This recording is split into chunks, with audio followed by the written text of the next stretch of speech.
नमस्कार। मैं doctor Ramanivas Sharma Raman YouTube के चैनल पर साइंस और टेक्नोलॉजी के इस सेशन पर क्लासिफिकेशन का 5वां स्टेप लेकर के सभी यूट्यूब के व्यूअर्स का, सभी लर्नर्स का बहुत बहुत स्वागत।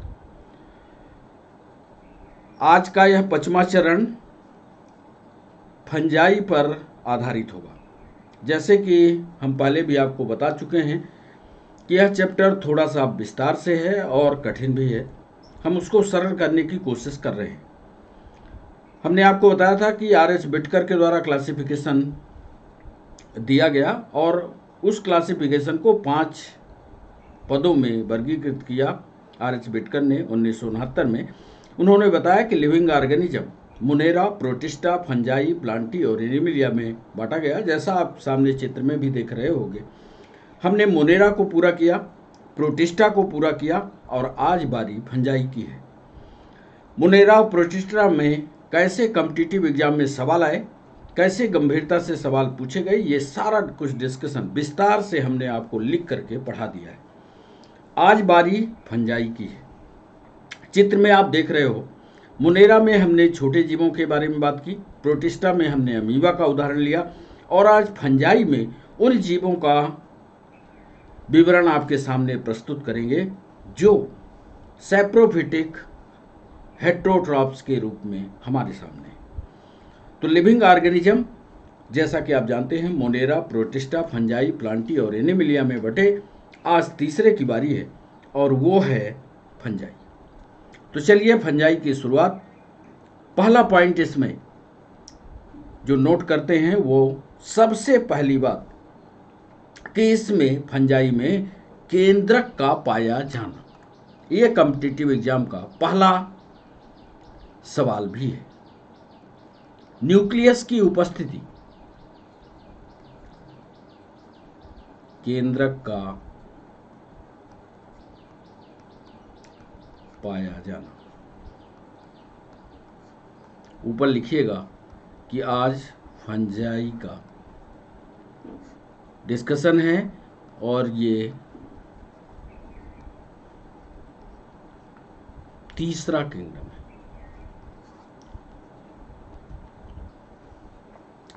साथ में कामा लिख करके, ये ऑब्जेक्टिव सवाल है। न्यूक्लियस का पाया जाना। दूसरा, इसमें कोशिका भित्ति यानी सेल वॉल उपस्थित होती है।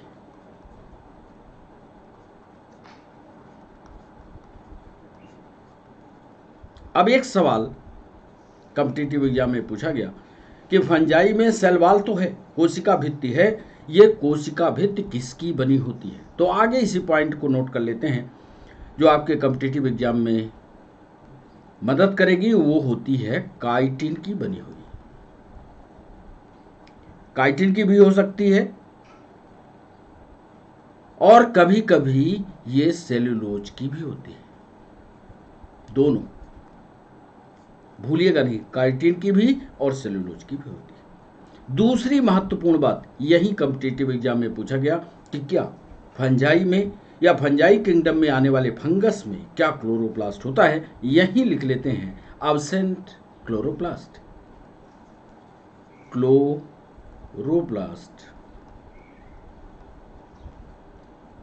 अनुपस्थित।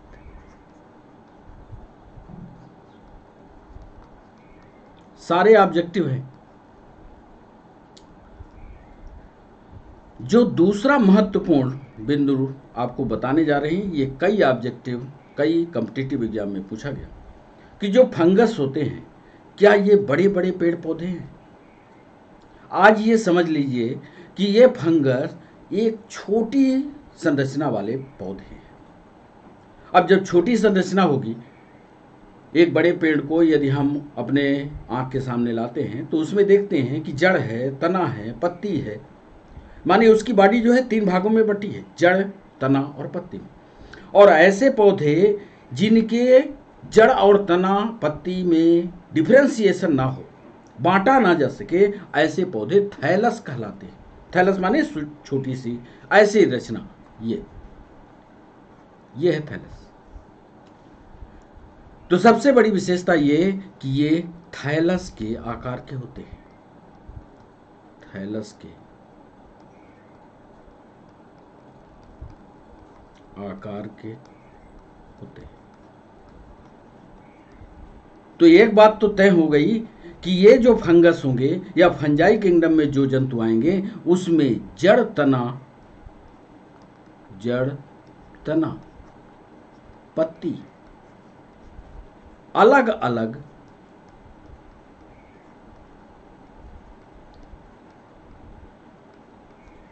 दिखाई नहीं देते। ये जरूर इंपॉर्टेंट पॉइंट हो, या ये कह सकते हैं कि जड़ तना और पत्ती में अलग अलग बटा नहीं होता। तीसरा महत्वपूर्ण सवाल जो कॉम्पिटिटिव एग्जाम के लिए जरूरी है, ये एक कोशिकीय भी हो सकते हैं, एक कोशिकीय भी हो सकते हैं।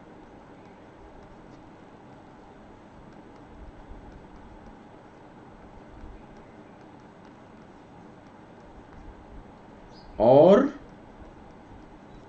मल्टी सेलुलर भी हो सकते हैं। एक कोश के हो सकते हैं, साथ में बहुकोश के भी हो सकते हैं। अंग्रेजी भी हिंदी भी दोनों पढ़ते चलिएगा, क्योंकि आजकल कॉम्पिटिटिव एग्जाम में कभी कभी इसी का उच्चारण लिख देता है, तो हिंदी अंग्रेजी टर्मिनोलॉजी को अंग्रेजी में पढ़ने की कोशिश करिए। चौथी महत्वपूर्ण बात जो कवक में कॉम्पिटिटिव एग्जाम में पूछी जाती है, अभी हमने देखा जब क्लास को लाइव कर रहे थे उस समय देख रहे थे पीएनएसटी में यह सवाल पूछा है कि फंगस हेट्रोट्रॉप होते हैं कि ऑटोट्रॉप होते हैं। आपको उत्तर पता होगा। फंगस जो होते हैं ये हेट्रोट्रॉप होते हैं, हेट्रोट्रॉप्स होते हैं, यानी विषम पोषी होते हैं। और विषम पोषी का मतलब जो खुद खाना नहीं बनाते। और आप पहले ही कह चुके हैं कि क्लोरोप्लास्ट अनुपस्थित होता है। जरा इस लाइन पर आइए। इसीलिए हमने लिखा कि फंगस जो है हेट्रोट्रॉप होते हैं, खाना खुद नहीं बनाते, यानी दूसरे जीवों पर निर्भर करते हैं। बहुत बढ़िया। तो हेट्रोट्रॉप होते हैं। और पांचवा महत्वपूर्ण पॉइंट, इनको पढ़ने के लिए इनकी संख्या इतनी ज्यादा है कि एक साइंस का एक ब्रांच बना दी गई और उस साइंस का नाम होता है माइकोलॉजी। इसको भी नोट करिएगा। माइकोलॉजी में कवकों का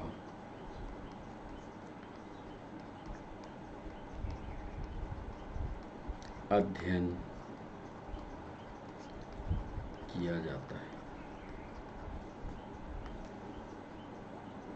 तो इतने महत्वपूर्ण पॉइंट आपको कॉम्पिटिटिव एग्जाम के लिए जनरली आपको याद रखने होंगे। फिर से एक बार देखिए, जो भी फंगस होगा उसमें केंद्रक का पाया जाना, सेल बाल का पाया जाना। यहां पर फिर से याद रखिएगा, कई बार हमने सेल बाल और सेल मेम्ब्रेन की बात की है, तो यहां पर सेल बाल होगी। सेल बाल इसकी काइटिन की बनी होगी, कभी कभी सेलुलोज भी।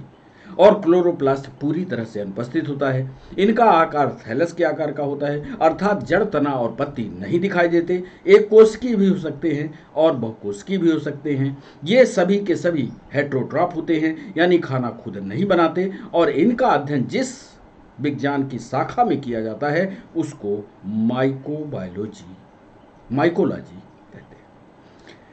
छठवां एक महत्वपूर्ण पॉइंट और यही बता दें, तब अगले पन्ने पर चले, कि कवक के 3 महत्वपूर्ण वर्ग हैं। कवकों को 3 महत्वपूर्ण वर्गों में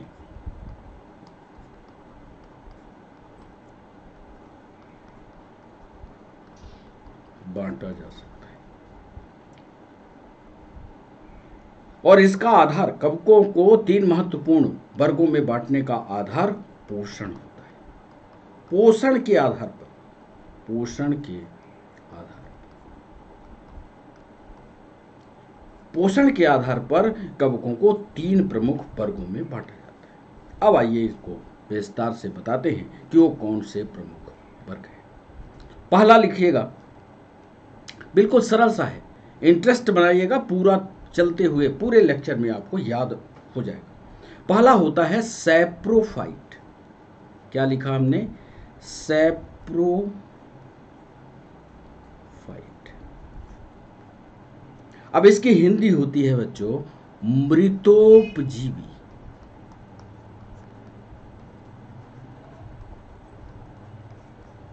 यानी मृत्यु के उपरांत कोई जानवर या जीव मर गया, उसके ऊपर जब फंगस आ गया तो उसको मृतोपजीवी की संज्ञा देते हैं। कई बार इसको हमने पहले भी आपको पढ़ाया है।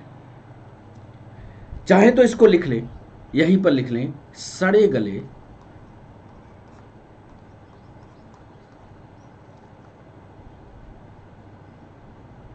जीवों के ऊपर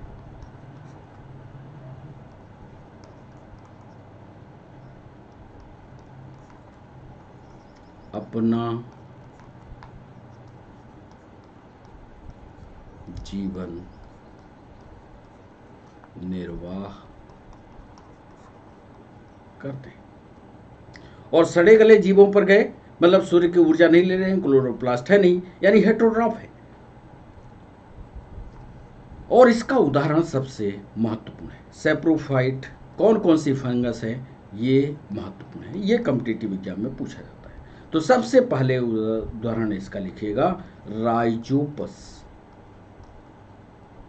अभी इसका विस्तार से हम चित्र भी आपको दिखाएंगे ताकि आपको याद हो जाए कि कैसे ये सड़े गले जीवों पर आक्रमण करता है, सड़े गले जो मर जाते हैं कैसे ये बढ़ता है, ये राइजोपस। दूसरा पेनिसिलियम।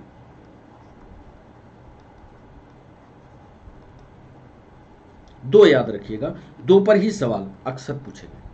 तो राइजोपस और पेनिसिलियम दो ऐसे कवक हैं जो सैप्रोफिटिक या मृतोपजीवी टाइप के होते हैं। आधार जरूर याद रखिएगा, किस आधार पर? न्यूट्रिशन के आधार पर। इनका वर्गीकरण हम कर रहे हैं न्यूट्रिशन के आधार पर।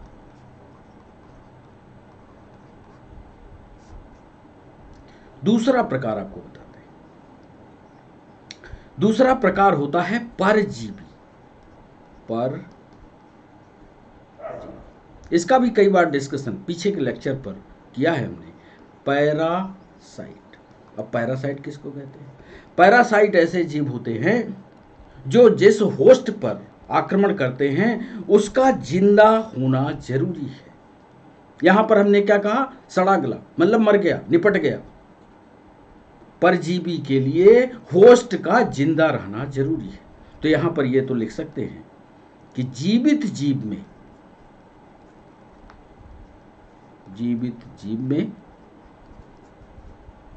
अपना जीवन निर्वाह करते हैं। अब इसका भी उदाहरण, ये भी हमें पता होना चाहिए कि वो कौन कौन से फंगस है जो जीवित जीवों पर अपना जीवन निर्वाह करते हैं। तो याद करिएगा आस्टिलैगो, ये एक फंगस है जो, और दूसरा एक जो अक्सर परीक्षा में पूछा गया है पक्सीनिया। ये दो फंगस ऐसे हैं जो परजीवी के रूप में। अब यहां पर कॉम्पिटिटिव एग्जाम में ये बड़ा कंफ्यूजन होता है, जरूर इसको ध्यान रखिएगा कि राइजोपस जो होता है वो मरे जीव पर अपना जीवन निर्वाह करता है, वहीं पर पक्सीनिया जो है जीवित जीव पर अपना जीवन निर्वाह करता है। तीसरी महत्वपूर्ण इसका पोषण के आधार पर प्रकार है सहो। इसका हम ड्रामेटिक रिप्रेजेंटेशन भी आपके सामने रखेंगे। तीसरा है सहोकारिता।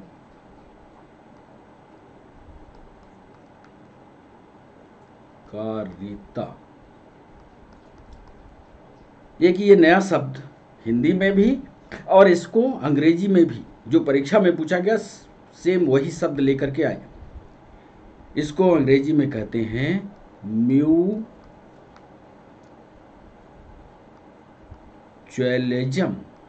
म्यूचुअलिज्म। MUTUALIS।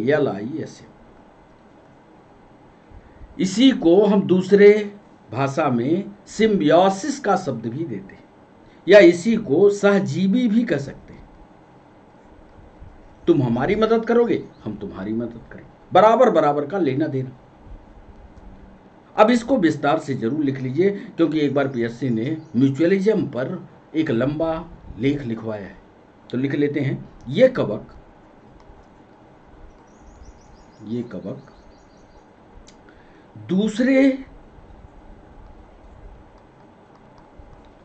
दूसरे जीवों के साथ सहजीवी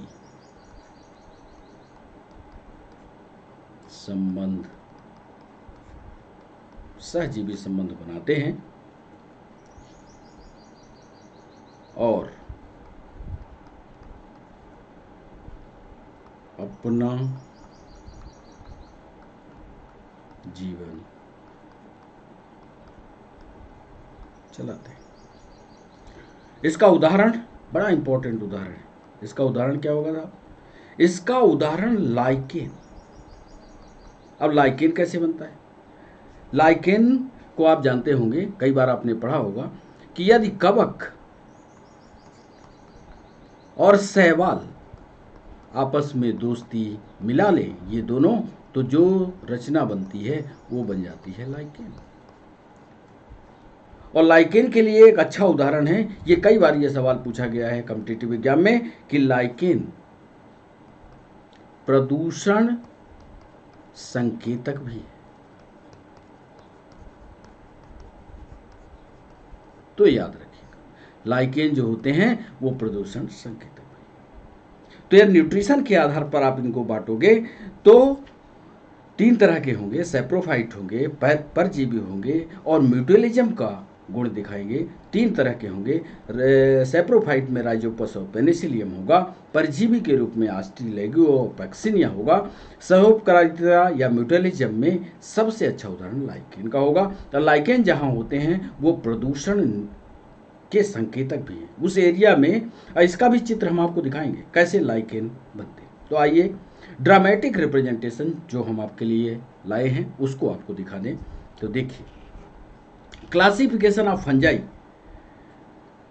को आपको ड्रामेटिक लिखना हो तो कैसे आप लिखेंगे, ये देख लीजिए। अकॉर्डिंग टू न्यूट्रिशन, जो हमने बात उधर कही उसको अंग्रेजी में कन्वर्ट करते हुए इधर लिखा, सैप्रोब्स, ये शब्द का इस्तेमाल, सैप्रोब्स, इसमें डिकम्पोजर्स आते हैं, मोल्ड्स और मशरूम आते हैं। ये भी ऑब्जेक्टिव के सवाल है। मोल्ड्स किस में आएंगे? सैप्रोब्स में। मशरूम का कुकुरमुत्ता कहाँ उगता है? जहां सड़ी गली चीजें होती हैं वहीं पर कुकुरमुत्ता उगता है। पैरासाइट के रूप में हार्म होस्ट होते हैं, रस्ट, अटैक प्लांट्स। घुन कहां लगता है? कैसे लगता है? ये पैरासिटिक लाइफ, कैसे प्लांट को खाते हैं, तो ये पैरासाइट। म्यूचुअलिज्म में बोथ बेनिफिट, म्यूचुअलिस्ट वो होते हैं जो एक दूसरे को फायदा दें। इसका सबसे अच्छा उदाहरण लाइकेन है। इसके अलावा माइकोराइजा। तो इसको भी लगी हुई स्लाइड को साथ में पढ़ने की कोशिश करिएगा। जब नोट्स बनाइएगा तो इन सारी बातों को विस्तार से लिखने की कोशिश भी करिए। ये देखिए, ये है राइजोपस। हमने पहले वाले उदाहरण में आपको बताया कि जो राइजोपस यानी सैप्रोप्स या सैप्रोफिटिक होते हैं जो सड़ी गली चीज़ों पर अपना जीवन निर्वाह करते हैं। ये देख लीजिए, ये राइजोपस है। ये ऐसा लगता है कि ये ब्रेड का टुकड़ा है और इस ब्रेड के इस टुकड़े पर ये पैदा हो गया। ये राइजोपस है। इसमें देखिए, ये देख रहे हैं, ये डंडी ऐसे निकली और इसके ऊपर इस तरह के जो रचनाएं बन जाती हैं, ये छोटी छोटी बनती है और इसी से स्पोर्स निकलते हैं। स्पोरेंजियम इसको कहा जाता है। तो ये पूरी ब्रेड यदि गीली छोड़ दो आप तो राइजोपस उसके ऊपर कभी कभी हरा और ब्राउन कलर का पूरे ब्रेड के ऊपर, नम युक्त ब्रेड के ऊपर दिखाई देता है। तो ये राइजोपस की रचना है और ये इसकी विशेषता ये है कि ये सड़ी गली चीजों पर ही पैदा होगा। सैप्रोफिटिक नेचर का होता है। दूसरा देखिए पक्सिनिया। पक्सिनिया के बारे में हमने उदाहरण आपको बताया कि ये पैरासिटिक होते हैं, यानी परजीवी होते हैं। तो इनके लिए शर्त है कि ये लिविंग ऑर्गेनिज्म, मतलब जब ये पत्ती पेड़ पर लगी होगी या लाइव होगी, जिंदा होगी, तभी ये पक्सिनिया की ये ग्रेन्यूल्स, देखो ये लीफ है और इस लीफ के ऊपर ये रेड कलर के जितनी संरचनाएं आपको दिख रही हैं, ये सब की सब पक्सिनिया का इन्फेक्शन हो चुका है और थोड़े दिनों बाद ये पक्सिनिया इस लीफ को खा करके खत्म कर देगा। विशेषता यह है कि ये लाइव लीफ पर आक्रमण करता है। तो ये पक्सिनिया का स्ट्रक्चर, इसको भी आपको याद करने में सहूलियत होगी जब इन चित्रों के माध्यम से आप याद करेंगे। तो इसीलिए हमने, आप ध्यान से देखिए, हमने ग्रीन लीफ बनाई है, यानी परजीवी। फिर तीसरा उदाहरण देखिए, ये देखिए, ये है लाइकेन। लाइकेन अपनी दोस्ती कैसे बनाता है, ये देखिए, ये प्लांट है, बहुत बड़ा पेड़। अब इस पेड़ पर ये रचना जो है आकर के ये सफेद वाली चिपक गई, देख रहे हैं, ये फंगस है। अब ये फंगस में ये दम नहीं है कि ये पानी ढो पाए, पानी ले आ पाए, इसके पास रूट नहीं है, तना नहीं है, पत्ती नहीं है, तो इसको पानी कहां से मिलेगा। तो इसने दोस्ती उत्पन्न कर दी। बोले कि साहब दोस्ती कहां, दोस्ती पेड़ से कर ली। पेड़ का जाइलम जो है पानी ढो रहा था, इसने कहा तुम हमको पानी दे दो, हम तुमको दूसरी और महत्वपूर्ण चीजें आपको देंगे, नाइट्रोजन इकट्ठी करके हम देंगे और पौष्टिक चीजें आपको देंगे, आप हमको पानी दे दो। बोले साहब ले लो पानी आप दे दो। तो ये पानी दिया, इसको बदले में कुछ और लिया। तो ये जो साझेदारी का खेल था, ये लाइकेन के द्वारा दिखाया, ये कहलाते हैं। तो थोड़ा सा विस्तार से इसको समझने की, अभी तो ये क्लासिफिकेशन के चैप्टर पर एक सामान्य जानकारी आपको दे रहे हैं, जब कभी लाइकेन हम विस्तार से आपको पढ़ाएंगे तो और अच्छा। तो ये तीनों संरचनाएं आपको याद रहनी चाहिए। राइजोपस की आपको याद रहनी चाहिए, पक्सिनिया की आपको याद रहना चाहिए, लाइकेन की। तीनों पोषण के आधार पर फंजाई को बांटा गया। अब चलिए संरचनात्मक रूप से ये दिखते कैसे हैं।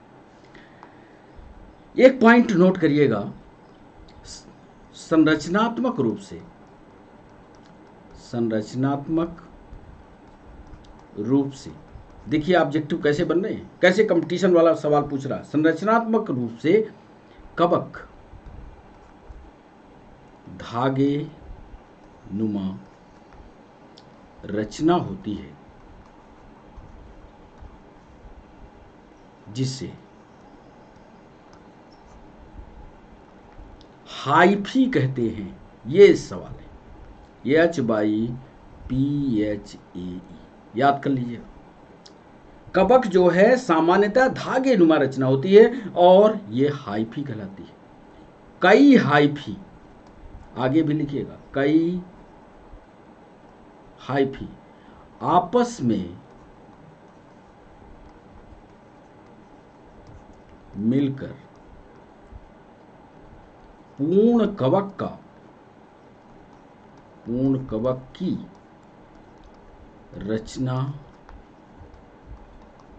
बनाते हैं, जिसे क्या कहते हैं, बताओ, जिसे माइसीलियम कहते हैं। बड़ा इंपॉर्टेंट सवाल है, माइसीलियम।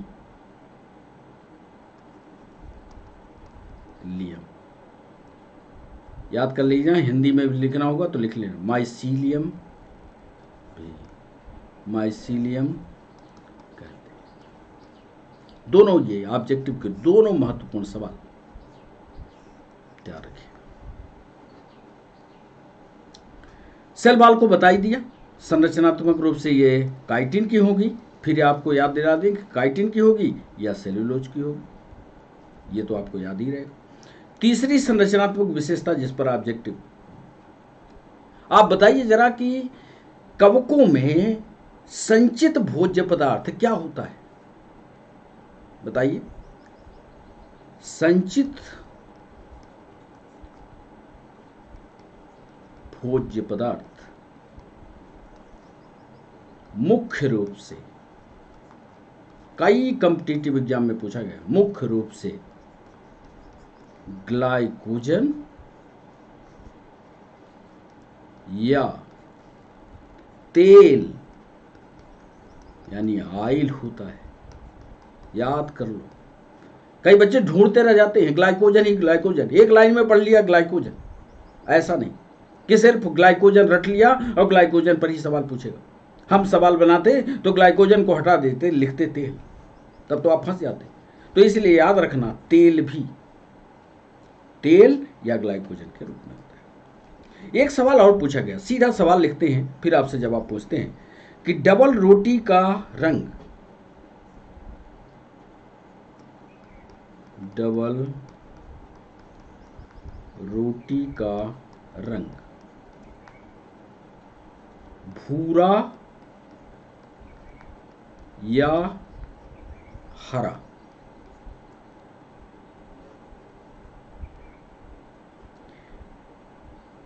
कभी कभी डबल रोटी का रंग भूरा या हरा दिखाई देता है, उसका कारण क्या है?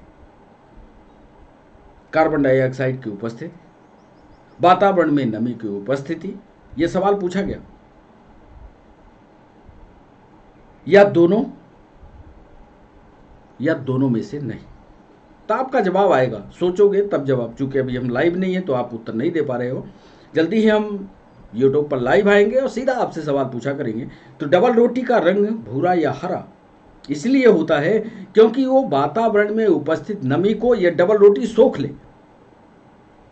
तो वो उस ब्रेड के ऊपर एक कवक पैदा होता है जो हरे रंग का या भूरा कलर उसको देता है।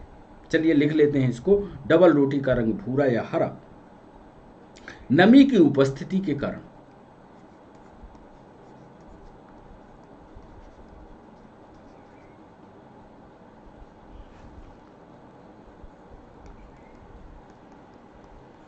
नमी की उपस्थिति के कारण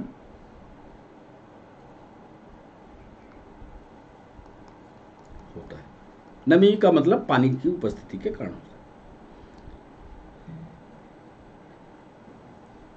नमी करती क्या है? नमी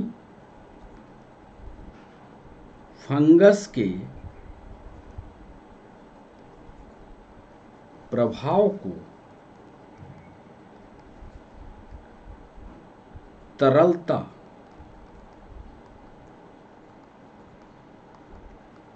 प्रदान करती। मतलब फंगस बढ़ाना है या फंगस उगाना है तो आप क्या करो, ब्रेड के ऊपर 1-2 बूंद पानी डाल दो। नहीं ऐसा कर सकते तो बरसात के दिनों में ब्रेड को ऐसे खुला छोड़ दो, नमी मिल जाए उसको, फंगस पैदा, ये होती है फंगस की। तो मुख्य रूप से फंगस का उगना या ब्रेड का हरा हो जाना या ब्रेड का और गाढ़ा भूरा हो जाना फंगस की उपस्थिति बताता है। याद रखना, उसका कारण नमी ही है। एक और महत्वपूर्ण बात जो पूछा गया कॉम्पिटिटिव एग्जाम में, कई जो हम ये पॉइंट आपको देते हैं ये पिछले 10 सालों का एक कलेक्शन लाते हैं और 10 सालों के कलेक्शन में जो सवाल पूछे गए सीधा उन सवालों पर टारगेट करते हैं। राइजोपस का फायदा भी है। क्या फायदा है? राइजोपस, यदि आपको भूमि की उर्वरता बढ़ानी है तो राइजोपस का उपयोग कीजिए। कैसे बढ़ाता है ये भी नोट करिए। राइजोपस फंगस है, राइजोपस भूमि की उर्वरता बढ़ाते हैं।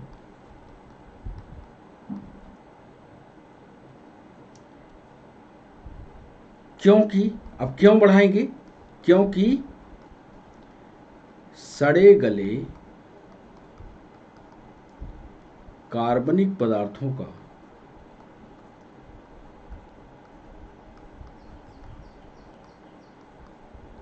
अपघटन कर देते हैं, अपघटन करके लवण बनाते हैं। लो, राइजोपस क्योंकि ये सैप्रोफिटिक नेचर का है तो उस पर जब आक्रमण करेगा तो वो पूरा पूरा आक्रमण करके उसमें लवण बना देगा, तो भूमि की उर्वरता स्वाभाविक रूप से बढ़ेगी। एक महत्वपूर्ण, एक और फंगस का नाम हम आपको बताना चाहते हैं। वो फंगस का नाम है,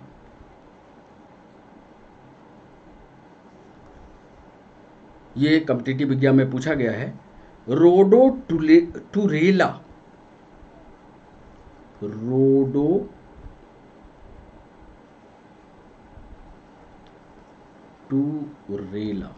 हिंदी भी नोट कर लीजिएगा। ये एक फंगस है, इसका काम है नाइट्रोजन का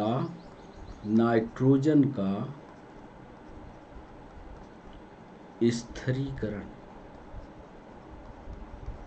ये नाइट्रोजन का स्थिरीकरण का काम करता है। कहाँ स्थिरीकरण करता है? मिट्टी में, मिट्टी में करता है। फायदा क्या होता है? फायदा ये होता है कि पौधों में नाइट्रोजन की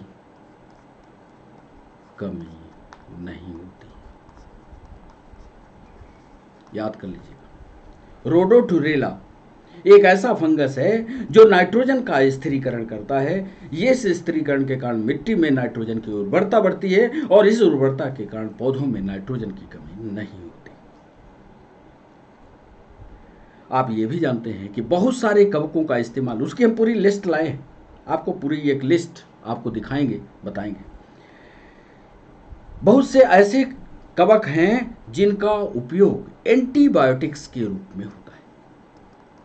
ऐसे भी सवाल कॉम्पिटिटिव एग्जाम में पूछे गए। एंटीबायोटिक्स बनते हैं, बहुत सारे कवक हैं। कुछ का नाम आप पूरी लिस्ट हम दे देंगे। कुछ का महत्वपूर्ण का एंटीबायोटिक्स बनाने में क्लोरोमाइसिटिन, कौन कौन सी एंटीबायोटिक्स? क्लोरोमाइसिटिन, ये एक एंटीबायोटिक है। नियोमाइसिटिन, नाम आप सब जानते हैं, नियोमाइसिटिन। अक्सर कॉम्पिटिटिव एग्जाम में जो अप्लाइड बायोलॉजी का हिस्सा होता है वो ज़्यादा पूछा गया, या जो आपके आसपास की बायोलॉजी होती है उसके बारे में ज़्यादा जानकारी होती है। तो क्लोरोमाइसिटिन, नियोमाइसिटिन, ऐसी एंटीबायोटिक्स कवकों के द्वारा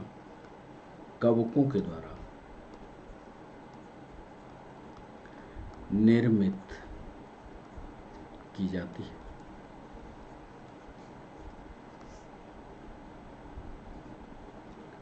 आप जानते हैं कुछ कवक ऐसे हैं जिनका उपयोग सब्जी के रूप में होता है। नोट करिएगा, एगैरिकस और मॉर्चेला और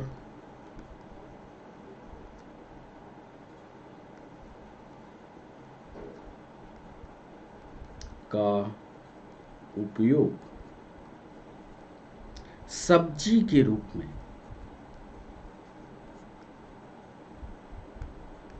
ये पूछे गए सवाल है, सब्जी के रूप में इस्तेमाल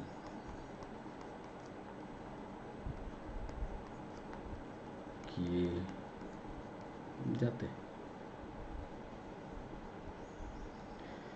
एक बार यह सवाल पूछा गया कि डबल रोटी में किस फंजाई का इस्तेमाल होता है, उसका भी नाम नोट करिएगा। सैक्रोमाइसीज सीरीवेसी, सैक्रोमाइसीज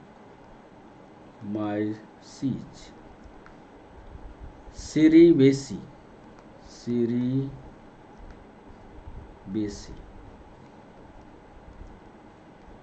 का उपयोग डबल रोटी,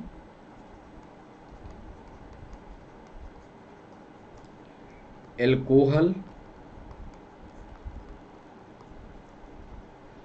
बियर तथा वाइन बनाने में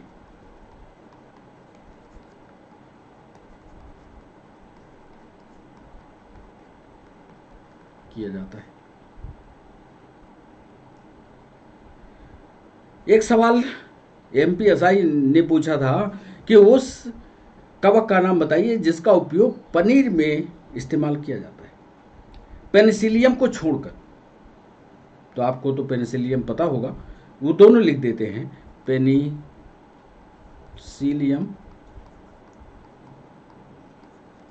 तथा एस्परजीलस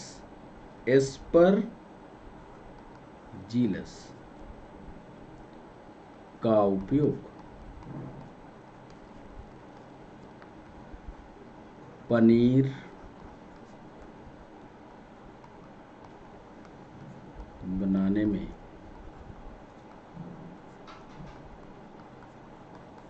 किया जाता है। तो ये महत्वपूर्ण फंजाई का नाम याद रखिएगा, ये सारे सवाल पूछे गए। पेनिसिलियम और एस्परजिलस का उपयोग पनीर के निर्माण में किया जाता है। इसके अलावा 2-3 सवाल यूपीएससी में पूछे गए, उनका भी डिस्कशन यहीं भी कर लेते हैं। कुछ ऐसे फंगस हैं जिनका उपयोग विटामिन के निर्माण में होता है। अब वो कौन से फंगस हैं? इसके पहले कि इन विटामिन्स वाले फंगस को बताएं, हम आपको इसकी संरचना बता दें कि एक, जैसे हमने इसके पहले आपको बताया कि संरचनात्मक रूप से ये हाइफी कहलाते हैं। हाइफी बहुत सारे इकट्ठे हो जाते हैं तो माइसिलियम का निर्माण हो जाता है, काइटिन और सेल्यूलोज की बनती है। इसकी संरचना एक बार दिखा दें आपको, ये देखें। ये फंगस यदि आप देखोगे तो इस तरह से ये फंगस, और फंगस के अंदर ये पतली पतली धागे जैसी जो रचना होती है, ये देखो, ये धागे जैसी रचना, ये हाइफी कहलाती है। और बहुत सारे हाइफी जब एक साथ मिल जाते हैं, ये देखो बहुत सारे हाइफी एक साथ मिले ना, ये तब इस रचना को माइसिलियम कहते हैं। और ये फ्रूटिंग बॉडी बन करके इस तरह का कुकुरमुत्ता शेप है ना, ये कुकुरमुत्ता का शेप बन जाता है। तो इसको ध्यान रखिएगा। अब आइए वो बता दें आपको कि कौन से ऐसे रचना है, कौन से ऐसे फंगस हैं जो विटामिन का भी निर्माण करते हैं। बड़ा इंपॉर्टेंट है, इसको भी नोट रखिएगा। स्ट्रेप्टोमाइसिन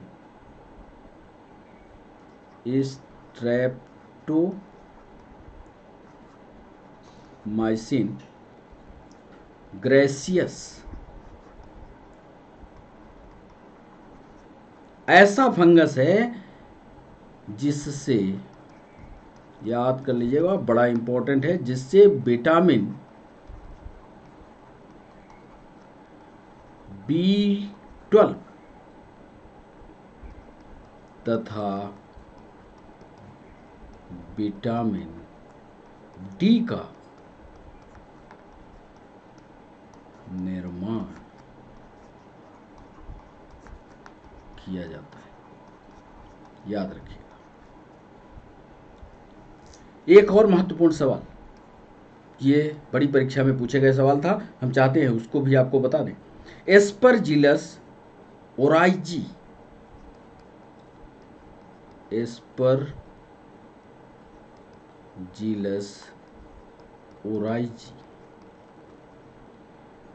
से आपको याद होगा मुंह में एक प्रकार का एंजाइम बनता है जिसका नाम है एमाइलेज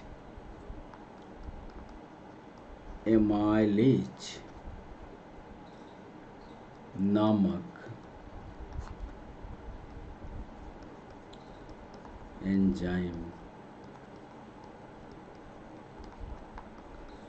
बनाया जाता है। और एक महत्वपूर्ण कवक है जिससे एक और एंजाइम बनता है, उसका नाम है सैक्रोमाइसीज।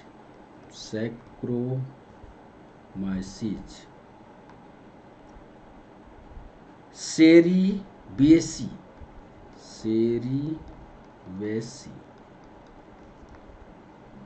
से इन्वर्टेज नामक एंजाइम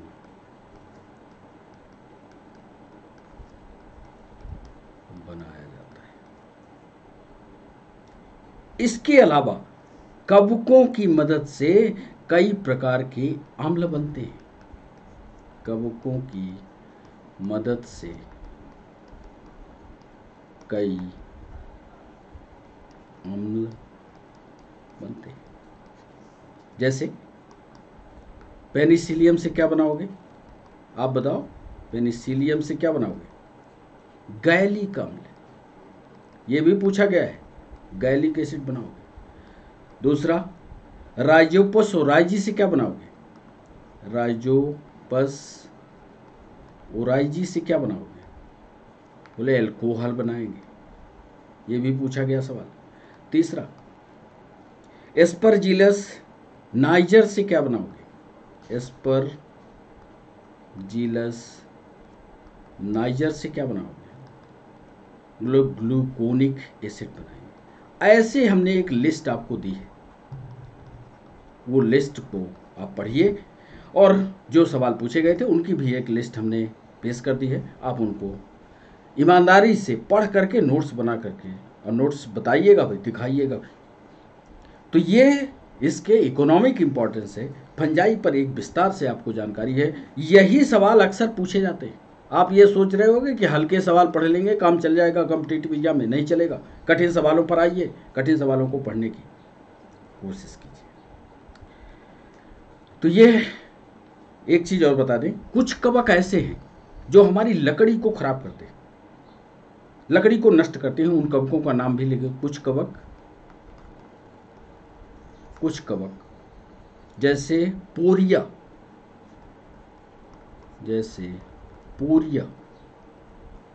जैसे फोमिस,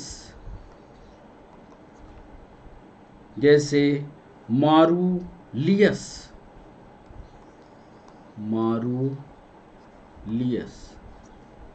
ये लकड़ी को नष्ट कर देते हैं। इसके अलावा राइजोपस और एक आपने कवक सुना होगा म्यूकर।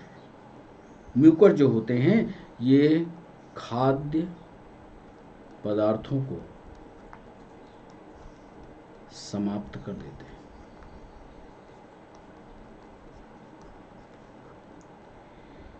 ये क्लैडोस्पोरिस है, क्लैडोस्पोरिस,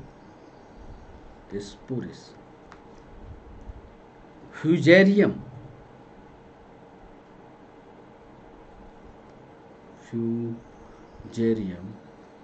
यदि कपड़ों पर लग जाए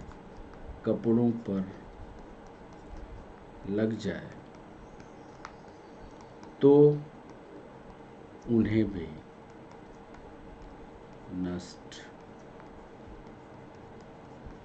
कर देते। तो ये इकोनॉमिक इंपॉर्टेंस, इन सारे बिंदुओं पर सवाल आपका तैयार रहना चाहिए। ये है कवक, इन कवकों पर आपसे सवाल कॉम्पिटिटिव एग्जाम में पूछे जाते हैं। इसके अलावा हमने इकोनॉमिक इंपॉर्टेंस ऑफ फंजाई का ये पॉइंट भी लिख दिया है, ध्यान से देखें। इकोनॉमिक इंपॉर्टेंस में एंटीबायोटिक किसके बनते हैं, ये भी सवाल पूछेंगे। पेंसिलियम से कौन सा फंगस इस्तेमाल हो रहा है, ये पूरी लिस्ट हमने बना दी है और ये पूरी लिस्ट आप पढ़ लीजिएगा और पूरी लिस्ट पर सवाल पूछे गए, वो चाहे एमपीएससी में, चाहे एमपीएसआई में, चाहे पीएनएसटी में, चाहे यूपीएससी में, इन पर आपको याद करना है। जितना आपसे आराम से याद हो जाए उतना याद कर लीजिएगा। अब फंजाई को जो ऑब्जेक्टिव बनते हैं उन सारे सवालों को इसमें हमने ऐड किया है। एक महत्वपूर्ण जानकारी आपको दें, जब आप इसका फंगस का नोट्स बनाएं तो सारे ऑब्जेक्टिव टू द पॉइंट बनाएं। जहां से आप फंजाई को पढ़ें वहीं से ऑब्जेक्टिव, पिछले 10 साल के ऑब्जेक्टिव को इकट्ठा करें और पूरी फंजाई को एक विस्तार से थ्योरेटिकल पढ़ डालें। और थ्योरेटिकल पढ़ने के बाद जब उसका नोट्स बनाएं तो इतना इफेक्टिव नोट बनाएं कि 1 मिनट में 10 से 20 पॉइंट जो तैयार करें 1 मिनट में आप पलटाएं और पढ़ लें। तो आज के सेशन को इसी बिंदु तक लेकर के चलेंगे और आज फंजाई को यहीं पर रोकेंगे, ख़त्म करेंगे। और इसके बाद अब जब आएंगे अगले सेशन पर, अगला लेक्चर जब आपके साथ शेड्यूल करेंगे तो वो होगा प्लांट पर। तो प्लांट का क्लासिफिकेशन पढ़ के आइएगा। आज का सेशन, आज का ये फंजाई वाला सेशन कैसा लगा ये ज़रूर आप हमें कमेंट बॉक्स पर बताइएगा। कमेंट ज़रूर लिखा करिए। अच्छा लिखिए बुरा लिखिए, लिखिए ज़रूर कौन सी कमी रह गई, ताकि हम फिर से, चूँकि अभी हम लाइव आ नहीं पा रहे हैं, तो फिर से हम उसको सुधार करते हुए आप क्या और चाहते हैं हमसे, क्या और सीखना चाहते हैं, ताकि हम उन सारी बातों को आपसे ऐड करते हुए और फिर बता पाएँ। एक बात ज़रूर ध्यान रखिएगा कि हम लाइव आपसे तभी जुड़ पाएंगे जब सब्सक्राइबर की संख्या पर्याप्त हो जाएगी, 5 मिनट हमारे पर्याप्त हो जाएंगे। उसका ध्यान रखना आपके लिए, आपको ज़रूरी है। सब्सक्राइब करना, लाइक करना, ये दोनों काम आपकी जिम्मेदारी है, बार बार उसे हमें कहने की ज़रूरत नहीं है। और जब हम लाइव होंगे तो निश्चित रूप से बहुत सारे सवाल आपके होंगे, बहुत सारा डिस्कशन होगा। तो लाइव यदि आप चाहते हैं तो उसके लिए सब्सक्राइब करना और लाइक करना ना भूलें। तो बच्चों, आज के लिए सेशन को यहीं पर रोकते हैं, फिर मिलते हैं क्लासिफिकेशन के 6वें चरण में, जहां हम प्लांट को क्लासिफिकेशन पर समझाएंगे। तो बाय बाय, नमस्कार।